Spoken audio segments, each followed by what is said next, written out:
말씀 보시겠습니다. 사도행전 28장입니다. 사도행전 28장 1절에서 15절까지 다 같이 한 음성으로 읽겠습니다. 시작. 우리가 구조된 후에 안즉 그 섬은 멜리데라 하더라. 비가 오고 날이 참해 원주민들이 우리에게 특별한 동정을 하여 불을 피워 우리를 다 영접하더라. 바울이 나무 한 묶음을 거두어 불에 넣으니 뜨거움으로 말미암아 독사가 나와 그 손을 물고 있는지라. 원주민들이 이 짐승이 그 손에 매달려 있음을 보고 서로 말하되 진실로 이 사람은 살인자로다. 바다에서는 구조를 받았으나 공의가 그를 살지 못하게 함이로다 하더니 바울이 그 짐승을 불에 떨어버리매 조금도 상함이 없더라. 그들은 그가 붙든지 혹은 갑자기 쓰러져 죽을 줄로 기다렸다가 오래 기다려도 그에게 아무 이상이 없음을 보고 돌이켜 생각하여 말하되 그를 신이라 하더라. 이 섬에서 가장 높은 사람 보블리오라 하는 이가 그 근처에 토지가 있는지라. 그가 우리를 영접하여 사흘이나 친절히 머물게 하더니 보블리오의 부친이 열병과 이질에 걸려 누워있거늘 바울이 들어가서 기도하고 그에게 안수하여 낫게 하매 이러므로 섬 가운데 다른 병든 사람들이 와서 고침을 받고 후한 예로 우리를 대접하고 떠날 때에 우리 쓸 것을 배에 실었더라. 석 달 후에 우리가 그 섬에서 겨울을 난 알렉산드리아 배를 타고 떠나니 그 배의 머리 장식은 디오스구로라. 수라구사에 대고 사흘을 있다가 거기서 둘러가서 레기온에 이르러 하루를 지낸 후 남풍이 일어나므로 이튿날 보디올에 이르러 거기서 형제들을 만나 그들의 청함을 받아 이레를 함께 머무니라. 그래서 우리는 이와 같이 로마로 가니라. 그곳 형제들이 우리 소식을 듣고 아비오 광장과 트레이스 타베르네까지 맞으러 오니 바울이 그들을 보고 하나님께 감사하고 담대한 마음을 얻으니라. 아멘. 자, 바울이 로마의 재판을 이제 항소 재판을 하러 가기 위해서 우리 추정으로는 예루살렘 조금 위에 보면 총독이 주거하는 가이사랴라는 곳이 있어요. 그 가이사랴 항구에서 이렇게 출발해서 로마까지 간 것 같거든요. 배는 두 번 갈아탔어요. 그죠? 그리고 또 뭐 폭풍도 만나요. 그래 또 오늘 보니까 뭡니까? 석 달 동안 겨울을 지내게 돼요. 그러니까 로마까지 도착하는데 뭡니까? 수개월이 걸릴 겁니다. 수개월. 이게 얼마나 고생스럽습니까? 그러니까 우리 그 아그리빠가 한 말을 기억하면 어떡합니까? 아그리빠가 끝에 뭐라고 이야기합니까? 가만히 놔뒀으면 아무 말 안 했으면 무죄하고 석방됐을 텐데 네가 니비 방정이라서 가이사에게 항소한다고 해서 네가 로마로 가게 돼버렸다. 이렇게 이야기하잖아요. 그러면 우리 같으면 거꾸로 생각하면 뭐라고 했습니까? 아유 그때 말 한마디 안 할걸 이런 생각이 들지도 않았겠어요. 근데 오늘 또 어느 책에서 보니까 예루살렘이라는 또 처음에 예루살렘에서 사고가 났잖아요. 바울 죽이려고 그러다가 그 위험에서 가이사랴로 끌고 올라가잖아요. 거기서 2년을 있었잖아요. 근데 예루살렘은 내륙 지역이에요. 그러니까 그냥 산, 땅 여기만 있는 거예요. 사방이 아무것도 없어요. 그러니까 산밖에 안 둘러싸여 있어요. 근데 가이사랴로 가면 왼쪽이 전부 바다란 말이에요. 지중해 바다. 그러면 뭡니까? 이 항구가 있고 바다가 보이는 것이란 말이에요. 그러면 2년 동안 가이사랴에 같이 있으면서 바울은 뭘 보고 있냐면 자꾸 저 항구에 있는 바다 쪽을 본단 말이에요. 그럼 항구에 있는 바다 쪽을 보면 배가 들어오고 배가 나가잖아요. 근데 가이사랴라는 곳은 로마 주둔군들이 다 많은 곳이거든요. 그러면 군함도 올 것이고 뭐 화물선도 올 것이고 외지에서 온 배들도 있을 거 아니에요. 그 바울이 2년 동안 어떤 생각을 했다고 학자들이 추정하냐면 내가 저 배를 타고 복음 전하러 딱 멀리 가야 되는데 그 꿈을 키우고 있었던 거예요. 우리 같으면 난 억울해 어떻게든 빠져나와야 돼 이런 생각을 해야 될 건데 바울은 뭐냐면 2년 동안 그 가이사랴 감옥에 갇혀 있으면서도 창밖으로 이렇게 딱 보면 다른 사람은 지금 문상 보고 뭐하나 이렇게 보겠지만 바울은 뭘 보고 있습니까? 저 바다 건너 저기 가서 복음까지 복음 전해야 되겠다. 그러니까 주의 천사가 와서 힘을 내라. 네가 복음을 전해야 된다 이러면서 뭡니까? 가자 로마로 이렇게 된 거 아니에요. 그러니까 세상 눈으로 보면 정말 잘못한 거예요. 근데 하나님의 비전을 따라 바울은 따라갔고 드디어 로마에 도착하게 된 겁니다. 그러면서 가는 길에서 여러 우여곡절도 있고 여러 사고도 있고 원하지 않는 일도 있고 즐겁기도 하고 그랬잖아요. 그럼 우리는 그림을 어떻게 그리고 또 감정을 하라면 우리는 보통 어떻게 하냐면 이렇게 해서 죽을 고비를 넘기고 이렇게 살아서 하나님 앞에 영광드립니다. 하나님 나를 사랑하셔서 감사합니다. 할렐루야 이런단 말이에요. 그럼 듣고 이 사람 박수 막 치면서 나도 복받아도 저렇게 살아야 될 건데 이런단 말이에요. 바울은 달라요. 우여곡절을 겪어서 내가 살아남았다고 감사하지 않아요. 우여곡절을 겪는 곳마다 멈추는 곳마다 위기가 있는 곳마다 내가 대우를 받는 곳마다 입끝마다 뭐 하고 있습니까? 복음 전하고 있어요. 복음 전하고 있어요. 틈만 보이면 복음 전하고 있어요. 그러니까 그 자리가 간증이에요, 여러분. 간증은 뭡니까? 예수가 나타나야 되고 하나님 나라가 나타나야 되는 거예요, 여러분. 내 삶에서도 내가 복 잘 받아서 이렇게 됐다는 간증이 아니에요, 여러분. 내가 가난했는데 하나님 주신 복 때문에 내가 100만 장자가 됐습니다. 할렐루야! 그러면 뭡니까? 여러분이 기뻐하겠습니까? 착한 사람은 기뻐하지. 난 앉아있으면 모르겠습니다. 그래, 니 잘났다. 니 잘 먹고 좋겠다. 나는 이게 뭐고, 이밖에 더 돼요? 여러분, 나처럼 살면 100만 장자 될 수 있어요. 똑같이 안 돼요.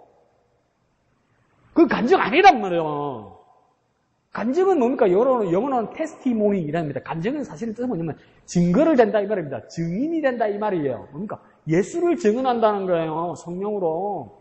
그러면 복음이 나오고 예수가 나오고 하나님 나라가 나오죠. 정신 차려야 돼. 뭐 예수 믿어서 잘 됐다 그게 무슨 간증이요? 예수 믿어서 잘 되는 사람 교인들 중에서도 10%가 안 되는데 다 고생 하잖아요. 근데 여러분 고생하면서도 그곳에서 뭡니까? 내가 극복하거나 내가 피해갈 길만 찾는 것이 아니라 내 고생하고 힘든 그곳에서 복음의 자리가 복음의 씨앗이 심어지면 그게 간증거리란 말이에요. 바울이 1차부터 3차까지 전도 여행에서도 뭡니까? 순탄한 것보다도 뭡니까? 핍박받고 어려움 당하고 뭡니까? 길을 잘못 가고 거기서 다 뭡니까? 그거 다 교회가 썼어요. 그게 다 교회가 썼잖아요. 여기가 좋사하냐고 한 살만하면 뭡니까? 또 쫓겨나잖아요. 그 우리 같으면 어떻게 했습니까? 아이고 내 터전을 아이고 그러면 강 목사님 이럴 거예요. 여기서 막 잘해가지고 교회를 세웠는데 누가 날 쫓아내면 그럴 거예요. 일단 광고 낼 거예요. 교회 팝니다. 성도 뭐 몇십 명이라고 그럴 거란 말이에요. 요즘 목사들 딱 그러잖아. 근데 바로 그런 게 없어요. 쫓겨나면 또 교회, 쫓겨나면 뭐예요? 아시아, 유럽 전체 교회일 거예요. 우리에게도 뭐가 돼야 됩니까? 우리가 지나간 자리 교회가 서게, 우리가 지나간 자리 예수가 나타나고 하나님 나라가 선포되게, 그것이 간증의 자리가 되어야 된다 이 말입니다. 앞에까지 우리가 보면 뭐냐면 27장에 보면 유라굴라라는 강풍을 만납니다. 아무리 예를 써도 문제 안 될 것 같아요. 모두가 죽을 것 같아요. 그러니까 비전문가인 바울이 나타납니다. 그러면서 바울이 뭐랍니까? 나의 하나님께서 모두 지켜주신다고 했다. 한 사람도 상하지 않을 것이니 목숨을 위해서 끼니를 먹으시오 이래요. 말 안 들어서 가가지고 선주 말을 듣고 가는데 또 뭡니까? 이 비전문가가 또 나타납니다. 안 죽는다. 하나님 우리를 지켜주신다. 그러면 우리 집사님들은 착하고 믿음이 있으니까 아멘 이러지만 뭡니까? 배 안에 탄 사람들 뭡니까? 이 또 시작이네 이게. 근데 이게 그렇게 안 돼요. 왜 그렇습니까? 선장과 선주와 사공들이 전문가들이 하던 대로 배를 몰고 나갔는데 이제 죽게 되었단 말이에요. 더 이상이 뭡니까? 이제 방법이 없어요. 그러니까 배 해상 전문가도 이제 무엇을 할 게 없어요. 그런데 이 상황에서 선장에게, 선주에게, 사공들에게, 백부장 윤리에게 방법이 뭐가 있냐고 물어봐도 아무도 말할 게 없어요. 그러다 보니까 바울이 나타나서 하나님이 하신다고 지켜주신다고 말하니까 이 말할 수 있는 사람은 단 한 사람밖에 없었단 말이에요. 그러니까 우리 믿음의 담대함은 뭐냐면 그냥 용기를 가지는 것이 아니라 하나님 주신 말씀을 솔직하게 전하는 거예요. 솔직하게. 만들어 전하거나 숨기거나 안 그러면 부풀리는 것이 아니고 그러니까 솔직하게 전하는 거예요. 솔직하게 전하는 게 용기가 필요하죠. 여기서 말했다가 떠돌림 받을 수도 있고 돌 맞을 수도 있으니까. 그것에도 불구하고 바울은 뭐라고 이야기합니까? 아무도 말하지 못하고 아무도 대책이 없을 때 바울은 뭐라냐면 하나님이 지켜주신다고 그랬다. 그러면서 어떤 재밌는 말을 합니까? 열나흘 동안 그러니까 거의 2주 동안 뭡니까? 아무것도 먹지 못했다고 그러잖아요. 먹지 못하죠. 죽을 것 같고 배 흔들리는데 무슨 밥을 먹겠어요. 먹으면 토할 건데. 근데 바울이 뭡니까? 다 먹자 이라는 거야. 그럼 두 가지 문제가 생기죠. 먹으면 토하겠죠. 두 번째는 의욕이 없죠. 근데 바울은 뭡니까? 먹으면 된다. 그러니까 식사를 하고 밥을 먹으면서도 이 사람들이 확신이 얻었을 거예요. 든든하네. 힘이 나네. 멀미도 없어지네. 어떤 사람은 배 많이 안 타봤는가 봐요, 목사님. 벌미할 때는 먹어야 배가 든든해. 뭐, 바울이 그걸 알았나요? 뭐, 그럴 수도 있겠습니다. 그렇지만 뭡니까? 바울은 뭡니까? 하나님 주신 믿음을 전파하고 확산시키고, 그 다음 증거합니다. 증거가 나타나는 거. 우리가 진짜 믿음을 가지면요, 하나님 주신 말씀에 진짜 믿음을 가지면요, 그 증거가 나타납니다. 증거 더 쉽게 말해볼까요? 뭐요? 내 말이 맞지? 이 결과가 나온다고요. 하나님 주신 내 말이 맞지? 이 결과가 나온다고요. 그러면 우리에게 진짜 믿음이 있어야 돼요. 진짜 믿음. 진짜 믿음은 뭡니까? 하나님 주신 말씀 그대로. 어떤 열악한 상황이나 어떤 무서운 상황이 있어도 뭡니까? 그 말씀 그대로 전하는 거. 그게 믿음입니다. 그대로 전하는 거 참 어렵습니다. 우리 이러죠. 목사님 100% 이해합니다. 그대로 전하는 거 100% 어렵습니다. 왜요? 그 옛날에 가족 오락관 기억납니까? 말 옮기고 나중에 딴 말 하잖아요. 그처럼 하나님 말해도 목사님 이제 내가 나가무서 하나님이 말씀하시면 반도 못 옮깁니다. 맞습니다. 기억력이 문제가 아니고요. 뭡니까? 믿음이 문제예요. 믿음. 바울은 그 말씀을 전했다는 겁니다. 자, 오늘 본문에서는 목적하던 곳이 아닌 다른 곳에 다 달렸습니다. 정신을 차려보니까 어디라고 해야 합니까? 멜리데라는 섬이라고 합니다. 이 멜리데라는 섬은 뭐냐면 아프리카 북동쪽에 있는, 그러니까 북아프리카 쪽에 있는 그 섬, 거기를 뭡니까? 멜리데라는 곳이란 말이에요. 그러니까 예상하고 두려워하던 대로요. 유라굴로라는 강풍이 무서운 이유는 뭐냐면 유라굴로 원하는 지중해에서 원하는 유럽 쪽으로 못 가고 유라굴로라는 강풍이 불면 이 강풍이, 이 태풍이 무서운 이 바람이 뭡니까? 이 아프리카 쪽으로 끌고 간단 말이에요. 아프리카 쪽으로 끌고 가면 27장에 나타났던 사건처럼 뭡니까? 모래톱들이 많단 말이에요. 모래섬들이. 그러면 거기에다가 배, 앞, 선수, 이불을 콕 박아버리면 못 움직이잖아요. 그런데 뭡니까? 그 뒤에는 뭡니까? 바람이 불고 바다가 불잖아요. 배가 반쪽이 나버리는 거예요. 깨져버리는 거예요. 그 상황이 똑같이 됐잖아요. 그러니까 바울 말이 맞았어. 그 바울이 뭘 알았겠어? 하나님이 주신 말씀이란 말이에요. 그러면 우리가 생각할 때도 우리 삶의 자리에서 내가 뭘 알겠어? 이거 맞아요. 내가 뭘 알아요? 난 아무것도 몰라요. 그러나 하나님 주신 말씀은 진짜란 말이에요. 어느 경험자나 어느 전문가보다도 하나님 주신 말씀이 진짜란 말이에요.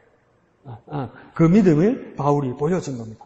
자, 그래서 아프리카 북동쪽의 위치에서 이제 파선해서 난파돼서 사람들만 살아서 다 들어왔는데 2절에 보니까 건져놓고 보니까 뭡니까? 비가 오고 나는 춥단 말이에요. 그러니까 뭐 어떡합니까? 원주민들이 배 일행들에게 동정을 느낍니다. 동정.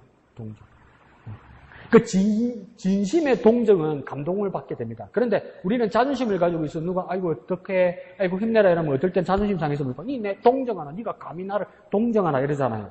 근데 그렇게 여길 마음도 아닌 게 정말 열악한 상황에서 도우려는 마음으로 이 힘든 상황을 같은 마음이 전이가 되어서 같이 옮겨주어서 내 아픔처럼 어떤 일을 할 때 이걸 뭡니까? 동정이 된단 말이에요. 그러니까 하는 사람도 진심으로 동정하면 받는 사람도 감동하고 받을 수 있는 거예요. 그러면 그리스도인으로서 동정할 수 있는 비결은 뭡니까? 그 사람의 마음을 가지는 것, 이거 아니에요. 저 열악한 사람의 마음을 이해하는 것, 이거 아니에요. 뭡니까? 하나님의 마음이 내게 와야 돼요. 하나님의 마음이 내게 와야 저 사람을 바로 볼 수 있고 바로 도와줄 수 있어요. 그러니까 우리 CCM 찬양에도 그런 찬양이 있었잖아요. 후렴에 주님 마음 내게 주소서 이런 찬양이 있었잖아요. 그러니까 주님의 마음이 내게 와야 저 사람의 사정을 정확히 보고 저 사람을 정확하게 도울 수 있는 거예요. 자, 그만큼은 아니더라도 멜리데 섬 사람들이 뭡니까? 이 딱하고 힘든 상황에서 이 배에 있던 사람들을 도와줍니다. 그래서 2절 하반절에 뭐랍니까? 불을 피워서 우리 곧 바울이 일행들을 영접합니다. 그래서 이런 어려운 상황, 열악한 상황, 모르는 사람 속에서도 이 사람은 어떻게 도와줄 수 있을까? 우리나라 보건복지부나 우리나라 교육부나 우리나라 학교에서 나 이 이야기 듣고 내가 기가 막혔는데 이제 이렇게 국제 결혼한 부모님들이 많잖아요. 그럼 혼혈 자녀들이 많잖아요. 그러면 선생님들이 교무실에서 어떻게 분류하냐면 혼혈아들 중에 그 동남아 부모님인 애들, 중동, 아프리카 이런 쪽 부모님의 애들을 뭐라고 부르냐면 그 말이면 다문화 가정이라고 불러요. 다문화 가정. 근데 만약에 그 부모님 쪽에 한 사람이 미국이나 유럽이나 그런 데서 한 부모님은 뭐 어떤 가정이라고 그러는지 아세요? 글로벌 가족이라고 그러는데 글로벌 가족. 진짜 웃기고 있어 정말. 사람 차별하는 거 아니에요. 그 외부인이 올 때 대부분 사람들이 사람을 차별해요. 적개심을 가지거나 경계심을 가져요. 그 정말 강한 사람 중에 민족 중에 하나가 누구냐면 우리나라 사람들이에요. 우리나라 사람들이 왜 외부인에 대한 경계심이 강하냐면 썩게 안 살아봤거든. 그러니까 경계심이 엄청 강해요. 그래서 그것만 보면 우리는 뭐라고 했습니까? 사람은 나기를 진짜 악해. 그럴 수도 있는데 또 다른 경우도 있다는 겁니다. 지금 이 멜리데에 온 사람들은 뭡니까? 불을 피워서 온 사람들 있잖아요. 이 사람들을 도와주는 거예요. 그럼 이러죠. 또 잘 짓는데 흑인이니까 중동 사람도 아니고 이스라엘 사람들은 백인 가까우니까 도와주는 거예요. 우찌 그래 한국 사람처럼 못된 생각만 하고. 근데 뭡니까? 이게 사람이 나기를 악하다. 어떤 사람은 사람이 나기를 선하다. 이렇게 한면으로 결론 내리기가 쉽지 않아요. 어떤 사람은 있고 어떤 사람은 저렇고 나도 어떨 땐 이렇고 나는 또 어떨 땐 저래요. 우리 할머니 할아버지들도 보면 외국에서 동남아나 아프리카에서 온 애들은 뭡니까? 막 자기 손주들도 가까이 못 가게 하고 옛날에 이랬단 말이에요. 그런데 뭡니까? 자기 엄마나 아빠가 백인이거나 유럽 사람이면 뭡니까? 귀하게 여기고 막 돈도 그래 아끼던 사람이 돈 꺼내가지고 5천원짜리 만원짜리 용돈 주고 이러잖아. 그러니까 한 사람이 여러 가지 생각을 하는 거예요. 근데 여기서도 보면 뭐냐면 중국에 맹자라는 사람이 있었죠. 맹자는 뭐라고 이야기했냐면 사람에게는 4가지 마음이 있다. 그것이 뭐냐면 사단이라고 합니다. 사단. 그래서 뭐냐면 측은지심, 수호지심, 시비지심, 사양지심 이렇게 말합니다. 측은지심은 뭐냐면 사람을 불쌍히 여기는 마음. 그 다음 수호지심은 뭐냐면 부끄러워할 줄 아는 마음. 시비지심은 뭐냐면 옳고 그른 거 판단하는 마음. 그 다음 사양지심은 뭐냐면 내가 염치가 있어서 거절할 수 있는 마음. 사람에게 본래 사람 마음에는 이런 마음들이 다 타고났다. 원래는 있다. 원래는. 그래서 뭡니까? 맹자는 성선설이라고 이야기하죠. 근데 그 반대로 말했던 순자람 같은 분은 성악설을 이야기하기도 하죠. 그래서 우리도 뭡니까? 어린애들, 유치원 선생님이나 이렇게 보고, 초등학교 애들 가르치던 선생님들 보면, 집에 와서 보면, 우리 집사님도 그 애들, 그림 가르쳤으니까 알 거 아니에요. 비 맞추려면 어떨 때는 얼마나 힘듭니까? 대바라지게 말 안 내는 거 보면 집에 와서 딱 생각하죠. 나기를 악해. 사람은 나기를 악해. 저 조그만 게 저 하는 집 봐. 사람은 나기를 악해. 그렇게 생각할 수도 있습니다. 그런데요, 사람이 보이는 모습이 악한 모습은 뭐냐면, 본래 인간에서 타락한 모습이라는 겁니다. 그래서 우리가 성경을 가르치던 어거스틴도 뭐라고 했냐면 사람은 전적으로 타락했다고 그래요. 사람을 나기는 전적으로 타락했다고 이야기해요. 그래서 전적 타락이라고 그래요. 그런데 그 어거스틴이 또 뭐라고 이야기냐면 어느 한 구석에서는 고장난 우리의 마음이 죄인된 마음을 가지고서도 하나님의 선하고 의로운 마음을 분별하고 사모한다는 거예요. 그러니까 우리가 타락한 마음과 타락한 모습으로 태어나서도 타락했고 죄인된 모습이기 때문에 선한 걸 도무지 모르는 것이 아니라 내 타락하고 내 죄인된 모습에서 나와 다른 저 선하신 하나님이 있다는 것을 안단 말이에요. 그래서 그분을 소망하게 된단 말이에요. 그분께로 나아가게 된단 말이에요. 그러면 뭡니까? 우리가 지금 나기를 악하고 죄인된 모습이지만 뭡니까? 본래 하나님 우리를 지었을 때는 보시기 좋은 모습으로 선한 모습이었다는 것을 우리는 깨달을 수 있다 이 말이에요. 그래서 어거스틴은 뭐라고 하면 고장은 났지만 희미가 있단 말이에요. 고장은 났지만 사람의 양심과 사람의 죄인된 모습이 고장은 나 있지만 뭡니까? 예수 믿어서 고칠 수 있는 기회가 있다는 것을 보았다 이렇게 말하는 거죠. 그럼 뭐가 맞습니까? 잘 모르죠.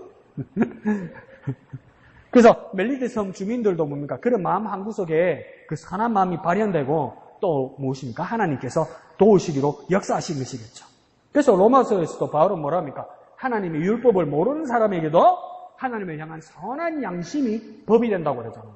선한 양심이 있다고 그러잖아요. 그래서 율법이 없이 사는 사람도 하나님을 향한 선한 양심이 그 사람 삶의 법이 된다고 이야기하잖아요. 그럼 선한 양심은 애초에 누가 지으신 겁니까? 하나님이 만드시는 건 만드신 거란 말이에요. 선한 양심이 있어서 선한 양심대로 살지는 못해요. 그건 안 돼요. 그러니까 내가 죄인된 삶을 살고 세상 가운데 살고 마귀와 보타고 살면서 뭡니까? 돌아보면 뭡니까? 내가 할 때 참 심하네. 이게 느껴진단 말이에요. 나와 다른 저 선한 것이 있다는 것을 알게 된단 말이에요. 그러면 그게 심판의 기준이 된다 이 말입니다. 이게 내가 선한 양심이 있어 선하게 되어서 내가 내 양심으로 구원받는다 이 말이 아니고 나하고 다른 저 선한 기준이 저기 있다는 것을 알게 된단 말이에요. 그게 그러니까 선한 양심이 작동한다는 것이죠. 그래서 바울은 이런 경험들이 로마서를 나중에 쓸 때 멜리데 섬이나 이런 경험들이 나중에 로마서의 기준이 되었는지도 모릅니다. 아, 사람들에게 그런 것이 있다. 내가 멜리드 섬에서 경험했다. 그렇게 생각할 수도 있는 것이죠. 옛날 그 일제시대 때, 소비에트, 그러니까 소련의 독재자 중에 스탈린이라는 사람이 있었죠. 스탈린이라는 사람이 나중에 어떤 정책을 폈냐면, 이 러시아 땅 한가운데에 조선인들이 참 많이 살았단 말이에요.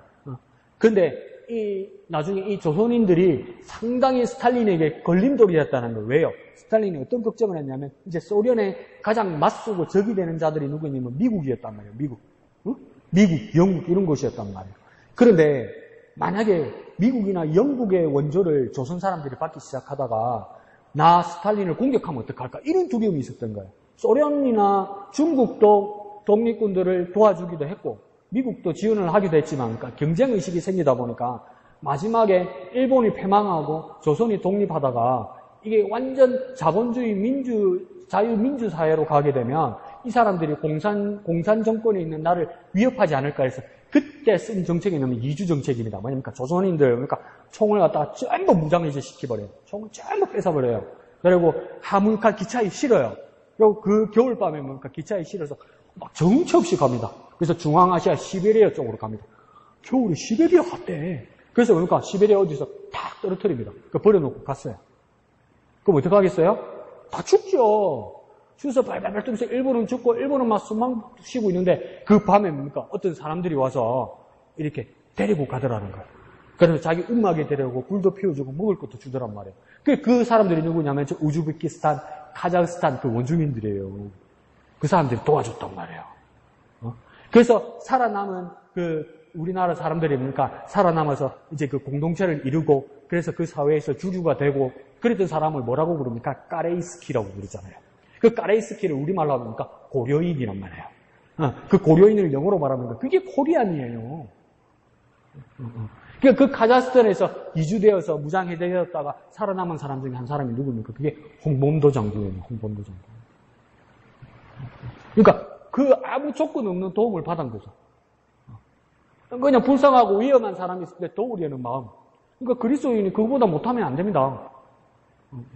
제가 앞에는 다른 인종이나 다른 색깔의 사람에 대해서 적대감을 많이 가진다고 그랬지만 70년대에 우리나라 칼기가 자주 격추되기도 했어요. 기억나죠? 88년도쯤입니까? 와이오밍 폭파 사건이 있었죠.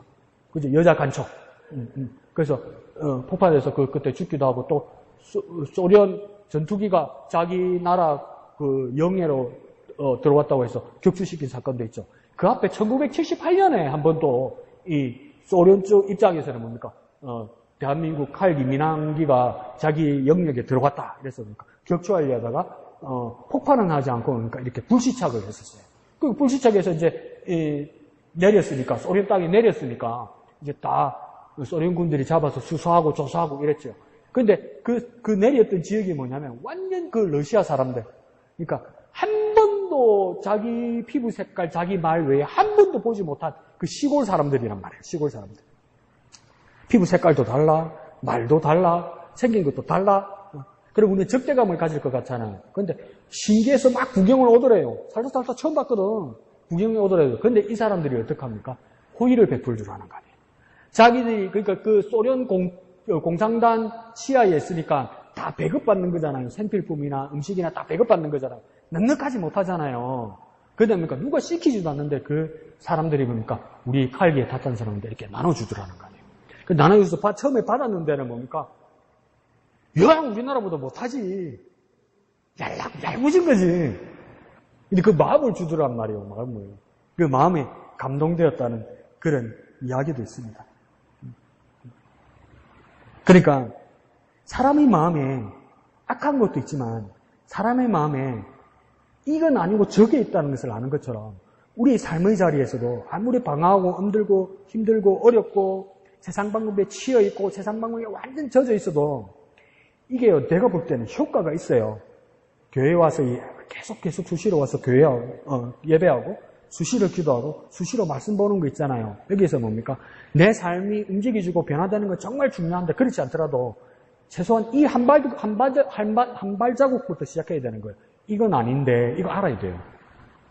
사람들이 자꾸 그러네요. 후회하면 뭐 하나 이러잖아요. 후회할지 다시 말아 이러잖아요. 세상에 후회 안 하는 사람은 있습니까? 후회하죠. 후회라도 해야 바뀌어요. 후회라도 해야 개선의 여지가 있단 말이에요. 내가 잘못된 게 뭐 있는데 이러면 안 바뀌어요, 사람. 그러니까 후회라도 해요. 근데 그리스도인이 후회할 근거는 뭐냐면 하나님 말씀, 하나님께 기도하고 하나님께 예배하는 것밖에 없어요. 다른 방법이 없어요. 아무리 생각해도 방법이 없어요. 오늘 출애굽기를 이렇게 쭉 훑어보면서 바로와 모세가 계속 이야기하다가 뭡니까? 갈랍니다, 못 간다, 갈랍니다, 못 간다, 팍 치니까 뭡니까? 얼마만 가라, 다 가야 됩니다. 그럼 가지 마라. 갈랍니다, 못 간다, 갈랍니다, 가라. 그러면 요 바로 앞에 가라. 저 멀리 가야 됩니다. 가지 마. 이러잖아요. 그러다 나중에 하나님께서 바로의 마음을 완악하게 하시는 거. 하나님께서 기적을 베푸셨으나 바로의 마음을 완악하게 하시므로 뭡니까? 바로가 모세의 말을 듣지 않더라. 이렇게 돼 있거든요. 그러니까 뭡니까? 기적을 베풀어도요. 기적이 보여도요. 말 안 들어요, 사람은. 생각 바꿔먹으세요. 여러분, 우리가 부흥하는 비결이 내가 그랬잖아요. 아르바이트 시켜가지고, 선글라스 끼고, 아르바이트 시켜가지고, 목발 짚고 오고, 아르바이트 시켜가지고, 앉아서 오는데 막 기대가 벌떡 일어나고 팍 거기 왜냐면 먹을 것 같죠? 기적이 일어나도 말 안 듣는 건 안 들어요, 여러분. 안 들어요. 기적 가지고 안 돼요, 기적 가지고. 하나님 말씀에 내 양심이 움직여요. 근데 그 기준이 뭡니까? 하나님 말씀이 있어야 돼요. 그래서 원래 내게 주신 하나님의 사랑을 찾고 그것을 나눌 수 있어야 돼요. 원래 내게 주신 하나님의 마음을 발견하게 되면 서서히 움직이기 시작해요. 이건 아닌데 하면 절제하기 시작하고요. 이게 아닌데 하면서 절제하면서 빈 시간과 빈 공간에 하나님의 일을 하게 되는 겁니다. 그래서 하나님 주신 원래 마음, 선한 마음을 찾아가는 저와 여러분 되시기를 부탁드립니다. 자, 3절에 보면 불 피우는 곳에 땔감, 나무 한 묶음을 바울이 넣다가 독사에게 물립니다. 그 우리는 뭐라 합니까? 아이씨, 다른 목사님이 좀 가만히 있지. 그 밑에 교인들 시키지. 한다고 장작 패고 한다고 그러다가 뱀한테 물리라 언제 짝끼고 막 이런 생각이 들잖아요. 바울은 뭔가 솔선수범합니다. 근데 이 상황이 뭐냐면 그냥 나무 한 묶음을 이렇게 쑥 떠가지고 장작 불에다 쑥 던진 거예요. 그러니까 뭡니까? 뱀이 그 장작 더미 안에 숨어 있다가 지도 살라고 불에서 튀어나오는데 바울이 보는 거 손을 튀고 무는 거 아니에요. 근데 독사가 물었다는 거예요. 그러니까 원주민들이 사절에 보니까 막 이상한 소리를 지릅니다. 뭐랍니까? 진실로 이 사람은 살인자로다. 바다에서는 구조를 받았으나 공의가 그를 살지 못하게 함이로다. 이래요. 그러니까 이 원주민들의 민간 신앙의 원칙이 있었어요. 사람을 죽이는 살인은 중죄다. 맞죠? 사람을 죽이는 중죄는 살인이죠. 두 번째는 뭐냐면 그래서 그것은 어떻게 빠져나가도 천벌받을 거다.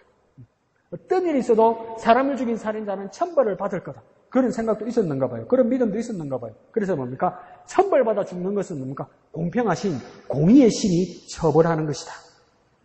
그 말도 뭐 일리는 있죠. 그래서 뭡니까? 다른 목숨을 해한 사람은 자신은 온전하게 살 수 없다.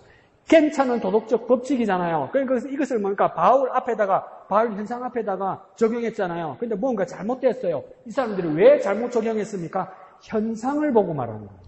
눈앞에 현상을 보고 말하는 거란 말이에요. 이 사람의 과거를 내가 판단하는 건 잘못된 거예요. 지금 앞에 현상을 보고 이 사람이 어떤 사정이 있고 하나님이 왜 어떻게 했었는지 난 모르잖아요. 모른단 말이에요. 근데 내 앞에 현상을 보고 뭐랍니까? 이 사람 그래서 이리 당한 거라고 우리 얼마나 많이 판단합니까? 저 사람 사바다가 잘못되는 거, 저 사람 살다가 병나는 거, 저 사람 살다가 막 큰 고통이 있는 거, 그거 하나님 앞에서 잘못해서 그러는 거라고 또 기도 많이 하고 신앙생활 많이 하고 교회에다 계급 딱 준 사람 뭐라고 합니까? 당신 회개하라고 그러잖아요.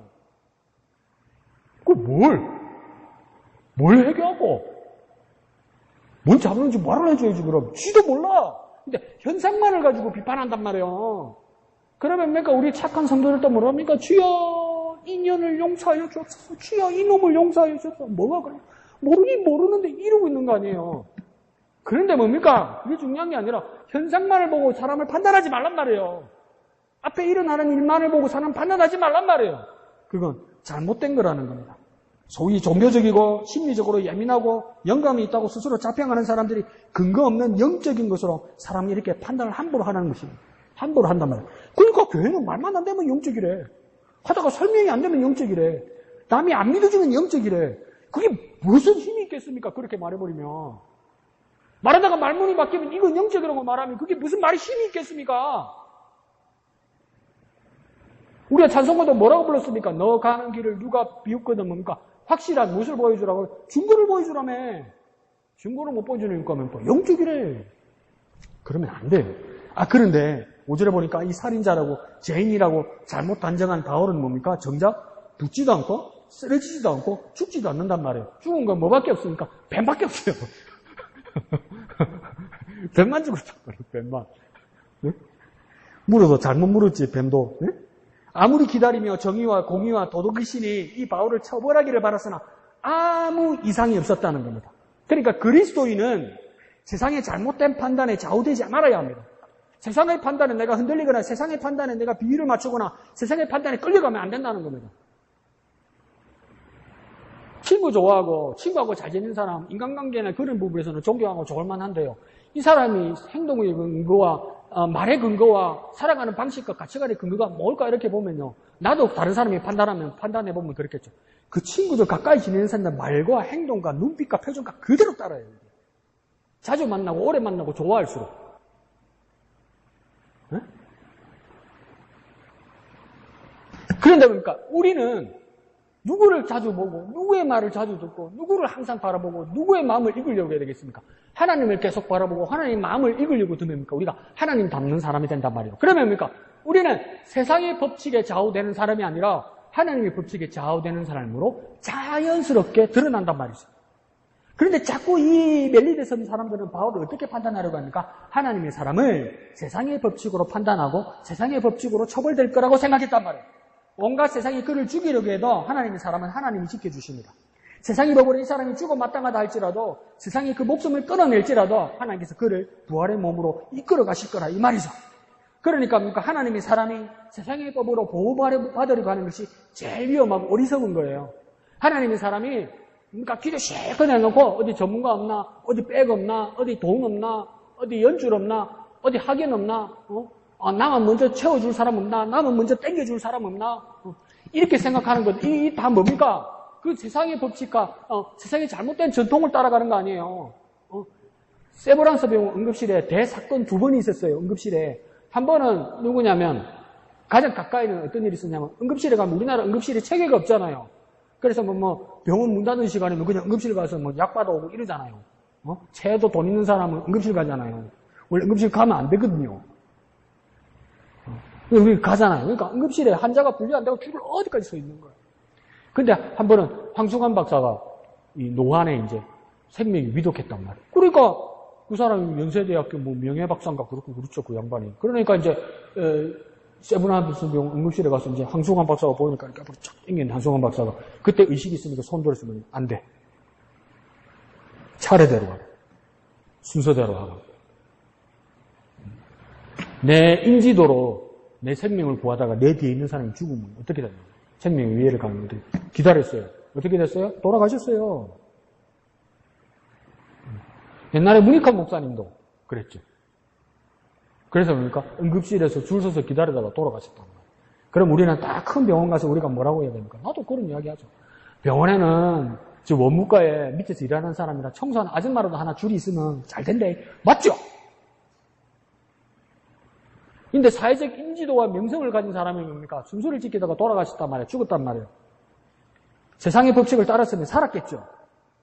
근데 하나님의 양심의 법을 지키다가 죽었단 말이에요. 그럼 어떤 인생이 하나님 앞에 가치가 있냐 이 말이에요. 죽으면 아무 소용없습니다, 목사님. 그게 믿음이야? 그 목사님 어찌할 건데 먼저 보내주면 난 가지. 그러니까 이게 정말 딜레마란 말이에요. 딜레마. 우리는 하나님을 도와달라고 그렇게 간절히 기도해놓고 그러니까 세상의 법칙과 세상의 방법을 자꾸 쳐다본단 말이에요. 우리 삶에 정말 큰 고민거리예요. 이게. 저희 고민거리. 그래 원주민들이 이제 죽지 않고 살아난 바울을 보고 뭐라고 이야기합니까? 4절에는 살인자다, 죽을 자다 이렇게 말하지만 5절에는 뭡니까? 바울을 뭡니까? 신이라고 이야기합니다. 하나님이라고 부릅니다. 자, 오해한 것은 바로 잡았어요. 자기들이 바울을 살인자로 여긴 것도 잘못이라고 인정까지 했어요. 그런데 뭡니까? 바울이 하나님인 것은 또 맞습니까? 이것도 아니란 말이에요. 저 사람이 이전에 뱀에게 물려서 죽을 만한 사람이 되었다 했을 때 살인자다, 중죄인이다, 죽을 자다 이렇게 말한 것도 잘못된 것이지만 이 사람이 죽지 않은 것 보니까 하나님이다 이렇게 말하는 것도 뭡니까? 잘못된 거란 말이에요. 제대로 알지 못하고 있단 말이에요. 근데 우리의 삶으로 한번 생각해 보시다. 우리가 뭐 어려운 일을 겪다가 극복했거나 어떤 힘든 일이 있다가 하나님 은혜로 도움을 받아서 우리가 막 온전한 모습으로 뭐 회복됐다고 치자고요. 그러면 사람들이 엄청 칭송한단 말이에요. 대단하다고 그런단 말이에요. 그럼 우리 싹 다 받아들입니다. 그게 뭡니까? 내가 하나님 되는 거죠? 아니라고요. 하나님은 말 안 했다고. 말은 안 했지. 이만희가 그렇게 신천지에서 승승장구하는 비결이 뭡니까? 자기 입으로 내가 하나님이다 말한 적 한 번도 없어요. 공식상에서 자기가 하나님이라 말한 적 한 번도 없어요, 여러분. 근데도 여전히 이만희는 왜 신천지에서 하나님입니까? 그를 따르는 자들이 말끝마다 하나님이라 그런단 말이에요. 안 말린단 말이에요. 내버려 둔단 말이에요. 내버려 둔단 말이에요. 당신은 하나님이라고 그러는데 내버려 둔단 말이에요. 자기 이름으로 나는 하나님이라 말 안 했지만 다른 사람들이 당신은 하나님이라고 말할 때 가만히 내버려 뒀단 말이에요. 그걸 즐긴단 말이에요. 오늘날 교회에서도 뭡니까? 칭송받고 칭찬받고 자랑질하고 이거 뭡니까? 자기가 하나님 제쳐놓고 자기가 하나님 되는 거 아니에요. 이것도 아니란 말이죠. 원주민들의 극단적인 양쪽, 살인자 아니면 신 이런 판단, 선언 이 기준이 뭡니까? 자기 기준에 자기에게 보이는 현상이란 말이에요. 내 눈에 보이고 내가 생각하는 거란 말이에요. 여기서 생기는 오류란 말이에요. 내 생각에, 내 눈에, 내 판단에 또 존중해달라고 그러네. 그리스도의 공동체에서 가장 존중받아야 할 것은 무엇입니까? 하나님의 말씀이에요, 여러분. 하나님이 기준이 서야 된단 말이에요. 모든 현상에 대해서 내 기준으로, 내 판단으로 이랬다 저랬다 이런단 말이에요. 그리스도인들은 이렇게 현상을 보면서 본래와 사람을 판단하려고 해서는 안 된다는 겁니다. 근거 없습니다. 영적인 믿음을 얻지 말라는 겁니다. 그 말 진짜 많이 해요. 남 말문 막히게 이렇게 하자고 해서 가만히 주저하고 있으면 하나님이 내게 이런 마음을 주셨다고. 그게 뭔데? 어떻게 주던데 하나님이? 다 자기 생각 아니요. 안 되면 어떡할 건데? 안 되면 또 은근슬쩍 별로 없었다는 듯이 양심도 없다? 왜 그런 문제가 생깁니까? 하나님의 말씀 없이 하기 때문이에요. 내 눈에 보이는 것을 넘어서 하나님의 관점을 바라보려고 애써야 돼요. 금방 보이지 않고 잘 보이지는 않겠죠? 그러나 하나님의 관점을 보려고 그래요. 내 기준을 넘어야 돼요. 내 기준을 넘어서야 돼요. 어떻게 보면 내 기준을 버려야 돼요. 내 판단을 버려야 돼요. 하나님 팔아먹지 말란 말이에요. 내가 원하는 걸 가지고 하나님이 그런 마음을 주셨다고 하나님 팔아먹지 말란 말이에요. 하나님 싸구려 만들지 말란 말이에요. 그냥 모르면 모른다고 겸손해지란 말이에요, 차라리. 네? 하나님 말씀에 근거해 살려고 하니까 잘 보이지도 않고 잘 들리지도 않고 잘 깨달아지지도 않아요. 너나 나나 똑같아요. 그러면 겸손해지단 말이에요. 내 기준을 넘어서 하나님의 관점을 바라보는 저와 여러분 되시길 부탁드립니다. 한번 해볼까요? 내 기준을 넘어서 하나님의 관점을 보자. 내 기준을 넘어서 하나님의 관점을 보자. 자, 그러자 대우가 완전 달라집니다. 7절에 유력한 유지, 보볼리의 집에서 사흘이나 영접받고 머뭅니다. 그러니까 8절에 뭡니까? 그런데 하나님의 의도는 뭡니까? 바울이 영접받고 대우받는 것은 있지 않습니다.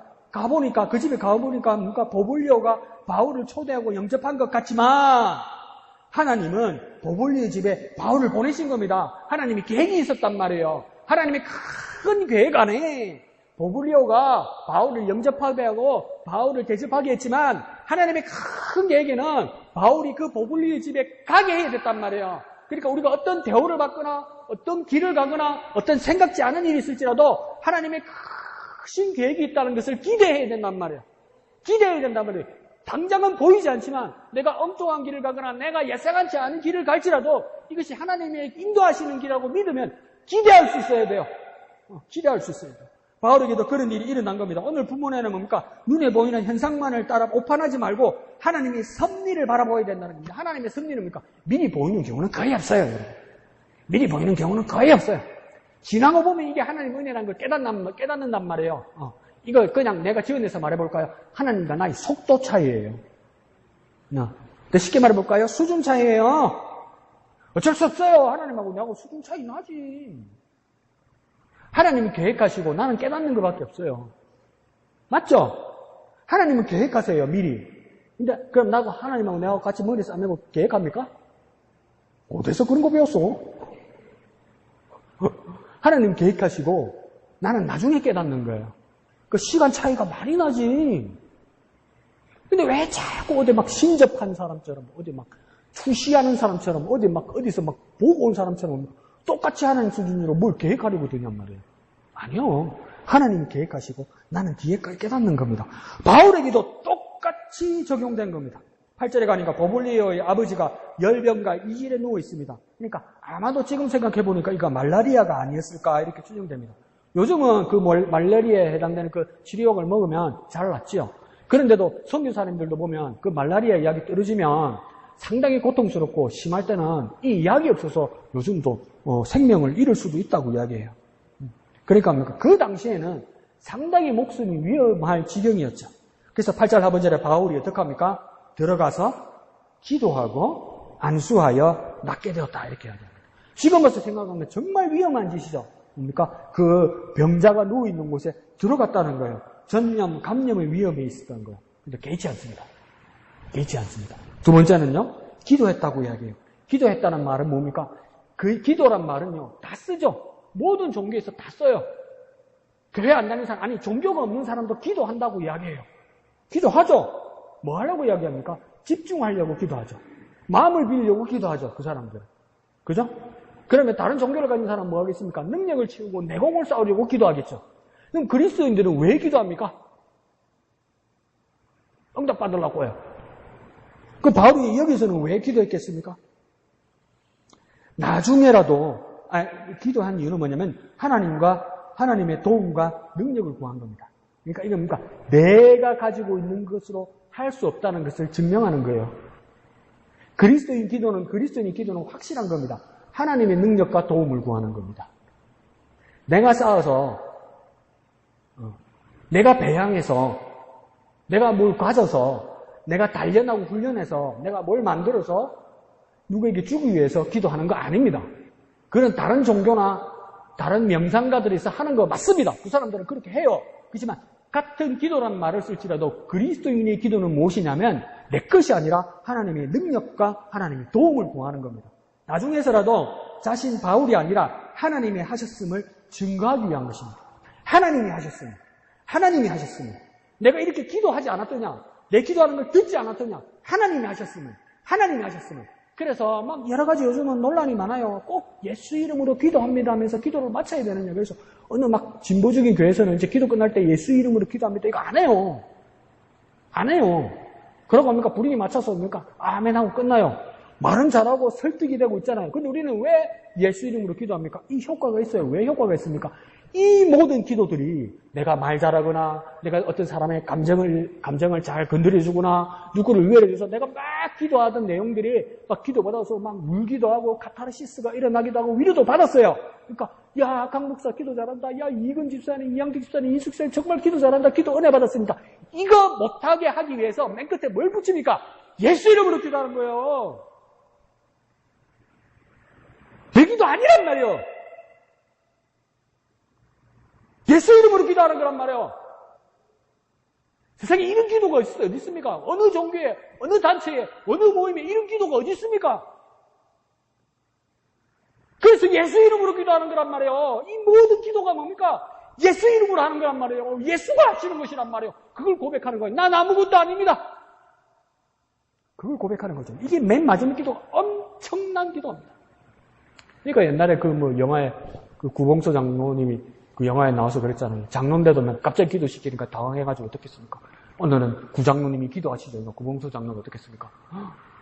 하나님 안녕하십니까? 이러잖아요. 얼마나 하나님이 오래간만이면 장로가 돼가지고 하나님 안녕하십니까? 뻑 더듬더리니까 예수님으로 기도합니다. 아멘 끝났잖아요. 그럼 마무리 잘했어. 왜 마무리 잘했습니까?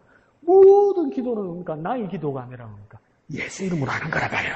그래서 바울이 어떻게 합니까? 이 보블리오 아버지 집에 들어가서 기도합니다. 하나님의 도움과 능력을 구합니다. 나중에서라도 자신 바울이 아니라 하나님 하셨음을 증거하기 위한 겁니다. 그러면서 어떻게 합니까? 세 번째, 안수합니다. 손을 그 환자에게 얹습니다. 보통 이것을 뭐라고 우리는 생각하냐면 기도자의 특별 능력으로 왜곡되어 있죠. 그래서 손을 얹으면 뭡니까? 이게 따뜻한 기운이 있어서 어떤 에너지가 있어서 이 한부에 얹으면 그 에너지가 나타나서 치료의 효과가 나타나는 거다. 우리 자꾸 이렇게 생각하죠. 그래서 손을 얹는 거라고 생각하죠. 예, 아멘. 이러면 안 됩니다. 더 본래로 찾아가면 이건 뭐냐면 나는 하나님의 능력을 전달하는 역할을 하는 겁니다. 더 쉽게 말해볼까요? 안수 기도자의 역할은 뭐냐면 전선과 같은 겁니다. 전선. 전기가 통하게 에너지가 나오게 하니까 하나님의 능력을 연결하는 것밖에 안 됩니다. 그 역할의 모습이 뭡니까? 안수가 되는 겁니다. 안수. 그러면 어떤 사람도 뭡니까? 믿음으로 안수할 수 있게 되겠죠. 100% 하나님을 의지하는 그 전달 역할을 한다서 뭡니까? 안수하는 겁니다. 전선과 같아요. 전달하는 거예요. 옮겨드리는 다리 역할을 하는 거예요. 통로 역할을 하는 거예요. 이 일을 바울이 했다는 겁니다. 그러니까 담대하게 믿음으로 하나님의 도움을 구하며 하나님의 능력을 옮겨드리는 거예요. 우리의 기도들은 뭡니까? 예수 이름으로 하나님의 능력을 옮겨드리는 거예요. 우리의 중보 기도들도 뭡니까? 하나님의 능력을 그 사람에게 옮겨드리는 거예요. 옮겨드리는 거예요. 전달하는 거예요. 옮겨드리는 거예요. 그런 기도의 능력자가 되시기를 예수님 이름으로 축원드립니다. 자, 그런데 11절에 석 달, 3개월의 항해를 멈췄습니다. 그러니까 겨울 일기 상황에서 이곳에서 이동이 불가능했던 것 같아요. 그러니까 3개월이나 기다렸어요. 얼마나 지려고 얼마나 막막했겠어요. 그런데 뭡니까? 무작정 믿음으로 배를 띄우는 것보다 뭡니까? 3개월을 변하지 않고 기다리는 것이 더 큰 믿음이란 말이에요. 조급증 나고 안달나고 내가 불안하고 이러면 뭡니까? 막 그냥 배 띄우려고 했을 거 아니에요. 또 이번에는 바울이 배 띄우려고 하실 수도 있죠. 뭡니까? 그러면서 우리 보통 뭐라고 합니까? 믿습니다 하고 배 띄우잖아요. 미쳤죠. 가면 안 되는데 믿습니다 하고 가면 어떡해요. 그래서 옛날에 그런 일이 있었잖아요. 성경은 말씀 그대로 하니까 마가복음 16장의 말씀 뭡니까? 무슨 독을 마실지라도 해를 받지 아니하며 이랬단 말이에요. 이 말씀 그대로란 말이죠. 말씀 그대로란 말이죠. 그러니까 어느 젊은 청년이 뭡니까? 말씀 듣고 은혜 받고 구원받아서 이제 우리 가족들도 구원해야 되겠다 이 말이야. 그래서 어머니 아버지 예수님 믿어야 된다고. 예수님이 뭘 했는데 예수님 말씀대로 역사하신다고. 그래 예수님 말씀대로 역사하신다고. 그게 증거가 어디냐니까. 이놈 자식이 여기다가 농약을 부어와가지고 무슨 독을 마실지도 해를 받지 않는 어머니 아버지께서 이 농약을 한 잔을 마신 거예요. 어떻게 됐겠어요? 죽지요. 무모하단 말이에요. 그리스도인이 무모한 것이 믿음이 아니에요. 무모한 건 믿음이 아니에요. 그냥 무모한 그 자체란 말이에요. 여기서도 뭡니까? 겨울이고 바람이 안 좋기 때문에 석 달은 기다려야 된다 이러는데 뭡니까? 급하니까 빨리 복음 전해야 되니까 가야 된다면서 배 띄워서 믿습니다 이러면 뭡니까? 물귀신 됐겠지. 기다리는 것이 어떨 때는 큰 믿음입니다. 무모하게 일을 저지르는 것보다 어떨 때는 뭡니까? 진득히 기다리는 것이 큰 믿음입니다. 여러분 느낄 겁니다. 참는 것이 얼마나 힘든지. 오래 참고 기다리는 것이 큰 믿음입니다. 한번 해볼까요? 오래 참고 기다리는 것이 큰 믿음이다. 오래 참고 기다리는 것이 큰 믿음이다. 그런 믿음 가지는 저와 여러분 되시기를 부탁드립니다. 자, 11절 하반절에 이 배 이름이 나옵니다. 뭡니까? 디오스구로호 이렇게 됐습니다. 그래서 이걸 어떻게 끊어야 되나? 디오스구로호인가? 이게 접두어가 어디로 끊어진지를 몰라서. 근데 사전을 보니까 어떨 때는 두 자를 끊고 어떨 때는 석 자를 끊고 이게 결론이 안 났어요. 그런데 이 디오스구로라는 뜻은 뭐냐면 그리스 로마 신화의 최고의 신이 뭡니까? 제우스죠. 근데 제우스는 뭡니까? 사람 같은 어떤 성정을 가져서 여자들을 너무 많이 좋아해. 그래서 애들이 너무너무 많아. 엄마가 다른데 애들이 너무너무 많아. 그 많은 애들 중에 쌍둥이 애를 낳는데 그 쌍둥이 이름을 뭐라고 하냐면 재민이라고 부르는데 그 두 쌍둥이가 어떤 역할을 한다고 했냐면 바다, 배, 항해할 때 수호자라고 믿었단 말이에요. 그러니까 신화. 역사 아닙니다. 신화. 그래서 이 사람들은 그때 민간 신앙으로 믿었죠. 그래서 이 사람들이 이 제우스의 이 쌍둥이 두 아들이 바다의 항해를 지켜주는다라고 해서 어떻게 생각하면 배가 기다라면 선수와 선미에 그러니까 이물과 고물 양쪽 끝에 뭡니까? 이 신의 조각상을 해놨단 말이에요. 그러면 이 처음부터 끝까지 이 신이 지켜준다. 이 믿음을 가지고 있었던 거예요. 그래서 이 배 이름도 뭡니까? 디오스구로라고 이렇게 썼단 말이죠. 그래서 출항을 했어요. 그래서 지켜줄 거라고 믿습니다 하고 갔단 말이에요. 믿습니다 하고 갔는데 어떻게 합니까? 죽을 뻔했죠. 지켜줄 줄 알고 믿습니다 하고 갔는데 죽을 뻔했죠. 배는 뭡니까? 산산조각 났죠. 근데 이 배 안에 사람들이 그러면 뭡니까? 산 이유는 무엇입니까? 단 한 사람, 하나님의 메시지를 받은 바울 덕분이란 말이에요. 어떤 신이나 사공이나 선장이나 선주나 백부장에 의해서 사람들이 살아난 것도 아니고 이 신화의 제우스의 두 쌍둥이가 이 배를 지켜주고 사람들을 지켜준 적도 없고 무엇입니까? 정말 밑도 끝도 없는 이 단 한 사람, 하나님의 메시지를 받은 바울 때문에 이 200명 넘는 사람들이 다 살게 됐단 말이에요. 왜 그러면 이 바울 때문에 이 모든 사람들이 살게 됐습니까? 하나님이 바울을 안전하게 하기 위한 목적이 있었단 말이에요. 하나님이 바울을 지켜줘야 되기 때문에 바울 주위에 배 안에 있는 사람까지 다 보호해 주셨다는 거예요. 바울 때문에 바울 주위에 있는 사람들이 모두 보호받았다는 거예요. 그러니까 더 쉽게 말해볼까요? 바울 때문에 살았어요. 더 쉽게 말해볼까요? 저 이방신의 때문에 사는 것이 아니라 이방신이 지켜준 것이 아니라 그러니까 바울 때문에 모든 사람이 살았다고요. 그러니까 미신 때문이 아니라 믿음 때문에 살게 된 거예요, 여러분. 확실하게 우리 자리를 지켜야 됩니다. 미신 때문에 사는 게 아니고 믿음 때문에 사는 겁니다. 어떤 재수나 어떤 운이나 어떤 감이나 어떤 꿈 때문에 사는 게 아니란 말이에요. 어떻게 본 이상한 현상이나 내 감정이나 내 감각이나 내 깨달음이나 어디에 본 어떤 꿈이나 누가 말한 어떤 예언 때문에 누가 말해준 말 때문에 내가 사는 게 아니란 말이에요. 믿음 때문에 사는 거예요. 믿음 때문에. 그 믿음은 뭡니까? 내가 가진 감각이나 내가 가진 생각이 아니란 말이에요. 하나님이에요. 내가 아니고 하나님이란 말이에요. 그것 때문에 뭡니까? 밑도 끝도 없는 200명이 넘는 사람이 바울 때문에 다 살았습니다.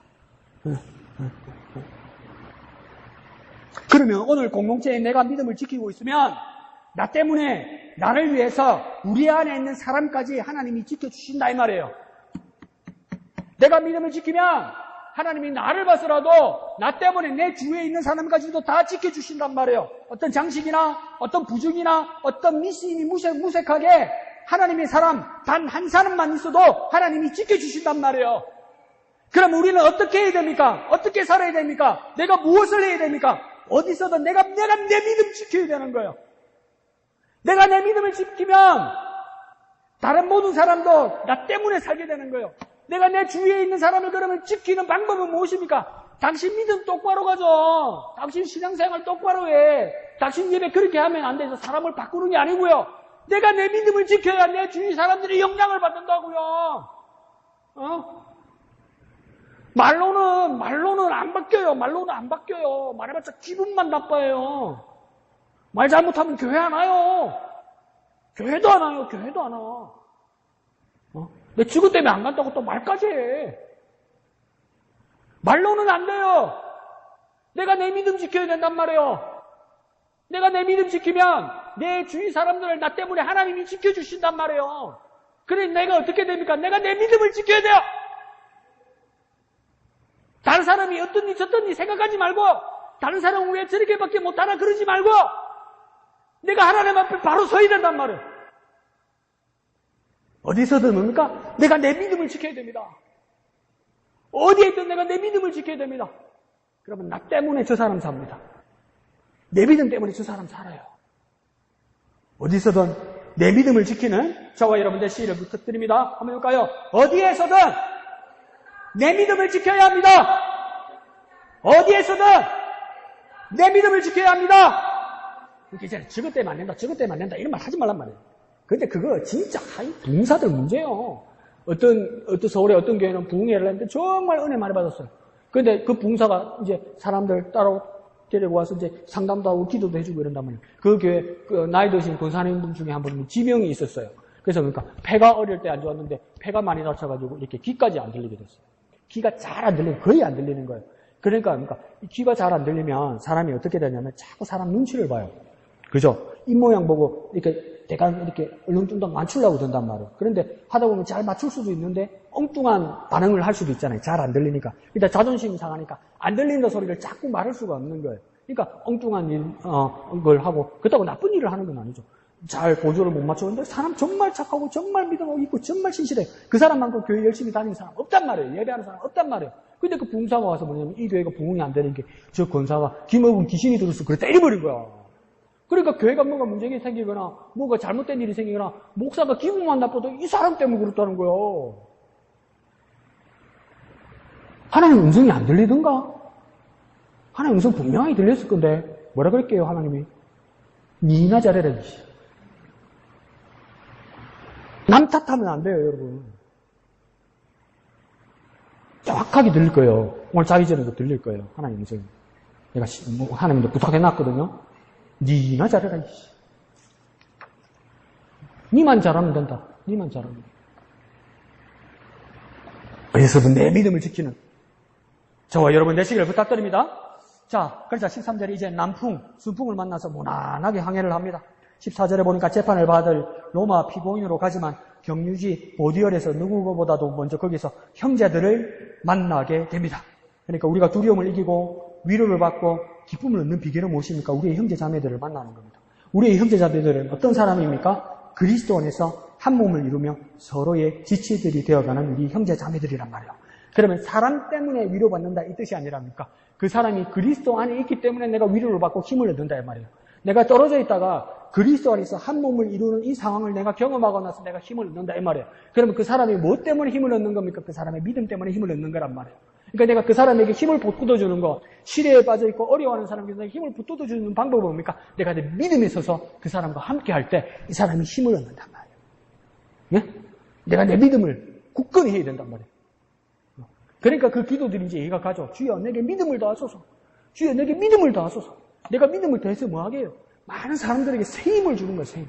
그와 함께 갈 때 뭔가 그 믿음이 영향을 받게 되는 거죠. 그러니까 중요한 거죠. 그리스도 안에서 한 형제, 한 자매가 된다는 것은 정말 중요한 거죠. 그리스도 안에서 두 번째, 세 번째 형제, 자매가 아니란 말이에요. 하나란 말이에요. 하나. 온전한 하나를 만들게 된다는 거예요. 온전한 하나를 뭡니까? 바울이 확인하게 되면서 위로를 받았다 이 말이에요. 진짜 우리가 모두 그리스도 안에 있어서 하나가 되었구나. 그러니까 그 사람 안에 뭘 만난 겁니까? 믿음을 만난 거죠. 그래서 그리스도 안에서 한 형제, 한 자매임을 확인하고 큰 위로를 받고 큰 위로를 주는 믿음의 사람 되시기를 부탁드립니다. 한번 볼까요? 그리스도 안에서 한 형제, 한 자매, 그리스도 안에서 한 형제, 한 자매, 한 형제고 한 자매는 것을 확인하는 방법은 뭐냐면 점도 아니고요. 의리도 아니에요. 그러니까 믿음입니다. 믿음.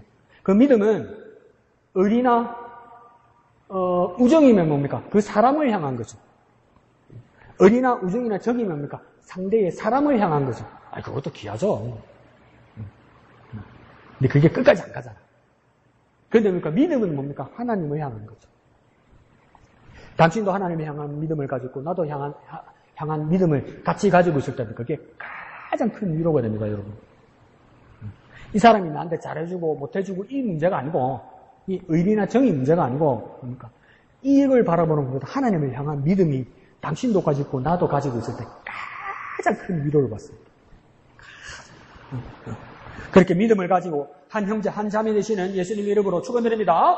자, 15절에 보니까 또 착한 로마에서도 형제들이 이 소식을 미리 듣고 맞으러 마중 나와 있습니다. 15절 하반절에 바울의 마음이 어떻게 변화합니까? 하나님께 감사하고 담대한 마음을 했습니다. 하나님께 감사한다잖아. 야, 니 고맙다 이게 아니고 하나님께 감사한다잖아. 뭘 받기 때문입니까? 믿음을 보았기 때문이죠. 어떻게 해서 이렇게 되었습니까? 바울이 그들을 보고 로마에서 기다리던 그리스도 형제들을 만나고 나서 또 뭡니까? 분명히 재판을 기다리는 미디어스 죄인이지만 다른 사람들은 경계하거나 하대하거나 멸시하지만 그 사람들은 믿음을 바라봤기 때문에 죄스러운 바울을 뭡니까? 우리의 한 형제, 하나님이 귀한 사람으로 받아들였기 때문에. 세상 사람들은 뭡니까? 바울이 가치 없는 사람이고 위험한 사람이고 어떻게 보면 처벌을 받아야 되는 사람이에요. 그러냐 뭡니까? 그리스도 안에 형제들은 뭡니까? 미리 기다리고 있었다는 거예요. 왜요? 나의 한 몸이기 때문에. 그 믿음을 가지고 바라봤다는 것이죠. 세상이 뭐라고 그래도요. 그리스도 안에 있는 형제 자매는 마주 대할 때 감사와 담대한 믿음이 생긴다는 겁니다. 우리가 어떻게 큰 위로를 받습니까? 서로가 주님을 향한 믿음을 가지고 있을 때 큰 위로를 받는 겁니다. 서로에게서 그 안에 계신 주님, 그리스도를 발견할 때 감사와 믿음이 넘쳐나는 겁니다. 내 안에 그리스도를 발견할 수 있게, 그 믿음을 발견할 수 있게, 그리고 그 사람에게서 그리스도를 발견할 때 가장 큰 위로가 될 수 있는 저와 여러분이 되시기를 부탁드립니다. 나의 모습과 그들의 모습, 그리고 당신 안에서 그리스도를 만나서 감사와 담대한 믿음이 넘쳐나게 하여 주옵소서. 그리스도를 만나서 감사와 담대한 믿음이 넘쳐나게 하여 주옵소서.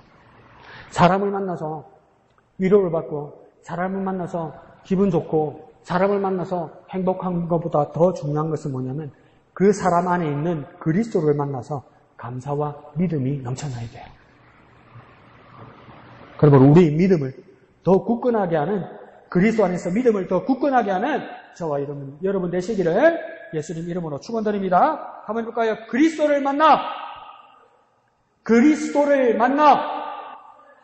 감사와 믿음이 넘쳐나게 하소서.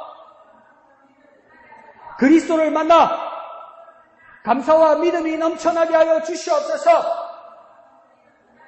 그렇게 살아가는 저와 여러분 되시기를 거룩하신 예수님의 이름으로 축원드립니다. 이 시간 기도하실 때 그리스도를 만나 감사와 담대한 믿음이 넘쳐나게 하여 주옵소서. 당신과 나의 모습 속에서 그리스도를 만나게 하여 주옵소서. 그 그리스도를 향한 믿음이 넘쳐나게 하여 주옵소서. 담대한 믿음과 감사가 넘쳐나게 하여 주옵소서. 우리에게 믿음을 더하여 주시옵소서. 다 같이 주님의 이름 크게 한번 부르고 다 같이 기도하겠습니다. 주여! 우리의 마음과 우리 형제 자매의 마음속에 그리스도를 만나게 하여 주옵소서. 그 안에 계신 그리스도를 만나게 하여 주시옵소서. 그 안에 계신 그리스도를 만나 감사와 믿음이 넘쳐나게 하여 주옵소서. 그리스도를 만나 감사와 믿음이 넘쳐나게 하여 주옵소서. 우리 안에 있는 그리스도를 만나 감사와 믿음이 넘쳐나게 하여 주옵소서. 내게 믿음을 더하소서. 내게 믿음을 더하여 주시옵소서. 주여, 내게 믿음을 더하여 주시옵소서. 그리스도를 만나게 하여 주옵소서. 내게서 그리스도를 만나게 하여 주시고 살아가는 형제자매에게서 그리스도를 만나게 하여 주옵소서. 감사와 믿음이 넘쳐나게 하여 주시옵소서. 거룩하신 아버지 하나님 은혜를 감사합니다. 우리의 삶의 자리 가운데서 세상과 보다며 살지라도 우리의 양심 한가운데 다른 삶의 기준인 하나님의 기준을 바라보는 우리가 되게 하여 주시옵소서. 우리의 양심이 이것이 아니라 하나님의 기준이 올바른 것임을 깨닫게 하여 주시옵소서. 하나님의 말씀을 바라보게 하여 주시고 하나님 말씀이 내 삶의 기준이 되게 하여 주옵소서. 우리를 만나는 형제자매들이 내 마음속에 그리스도를 만나게 하여 주옵소서. 내가 만나는 형제자매들 마음속에 내가 그리스도를 만나게 하여 주옵소서. 그 그리스도를 만나 우리에게 감사와 믿음이 넘쳐나기를 원합니다. 우리에게 감사와 믿음이 넘쳐나기를 원합니다. 그리스도로 인해 감사와 믿음이 넘쳐나기를 원합니다. 내게 믿음을 더하여 주시옵소서. 내게 믿음을 더하여 주시옵소서. 그렇게 우리 삶 가운데 역사하여 주시옵소서. 모든 것을 감사드리며 거룩하신 예수님의 이름으로 간절히 기도하옵나이다. 아멘. 하늘에 계신 우리 아버지의 이름을 거룩하게 하시며 아버지의 나라가 오게 하시며 아버지의 뜻이 하늘에서와 같이 땅에서도 이루어지게 하소서.